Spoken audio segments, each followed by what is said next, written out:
And we're back on the Liberal Oasis radio show. I'm your host, Bill Scher. Joining us from one of the finest, most influential, most powerful blogs in the entire liberal blogosphere, Christy Hardin Smith from FireDogLake.com and Smith graduate done good. Thanks very much for being on the show, Christy.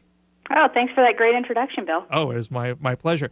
Now, FireDogLake, we were talking about Iraq in the previous segment. We were expressing some consternation that we're hearing that Democratic leaders, not all Democrats, but enough Democrats, are talking about compromising with Republicans on Iraq, not a principled compromise, but a capitulation compromise that would not mandate a real withdrawal into the occupation.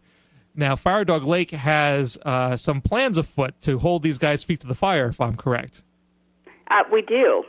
We have a number of candidates that we supported in the last election cycle for our Blue America group, and we have decided that if they don't toe the line in terms of not approving another $50 million without some timelines to reduce forces in Iraq, then they won't have our support coming up in 2008. Now, what did Blue America do in the last election cycle? I mean, is this such a? Are they going to be really scared that Blue America is not going to follow through with these guys next time around, or is Blue America something that really had an impact last time?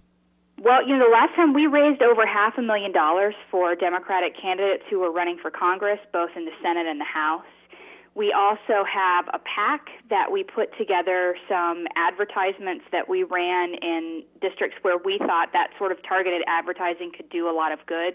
I don't know if any of your listeners saw the Have You Had Enough ads that we did, but they were a really big hit in a lot of districts. We have to run those independently of campaigns because it's an independent PAC, but, we did some analysis on the different districts all over the country. We ran them, in places as diverse as Illinois and Connecticut, and just really all over the place. And we had a pretty big impact with them last time around. And there are some candidates that Blue America backed, if I recall, that did not get a lot of institutional support from the Democratic establishment in Washington. Absolutely. We target only progressive candidates who meet a certain criteria. We look at their stance on Iraq. We look at their stance on gay rights issues, and we look at their stance on several other issues, but those are two of the really big ones. And if the candidate doesn't meet, the sort of progressive standard that we think they should have, then they don't get our support. And those candidates who, promise to hold the line on particular issues and then vote another way get taken off.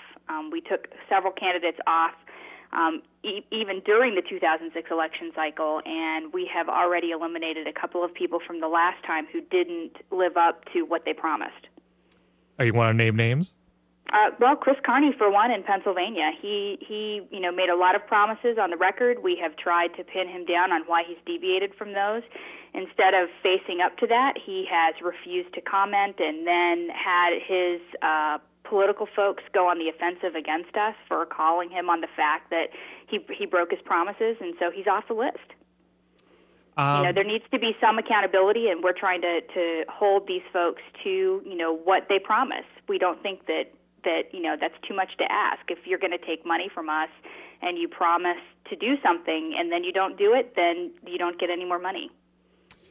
Or boots on the ground. We had a lot of people doing, door knocking and phone calls and envelope stuffing and, all kinds of things in districts all over the country. We have readers in every state, and, that can make a huge difference, especially, at the crunch time in the last couple of months of a campaign cycle.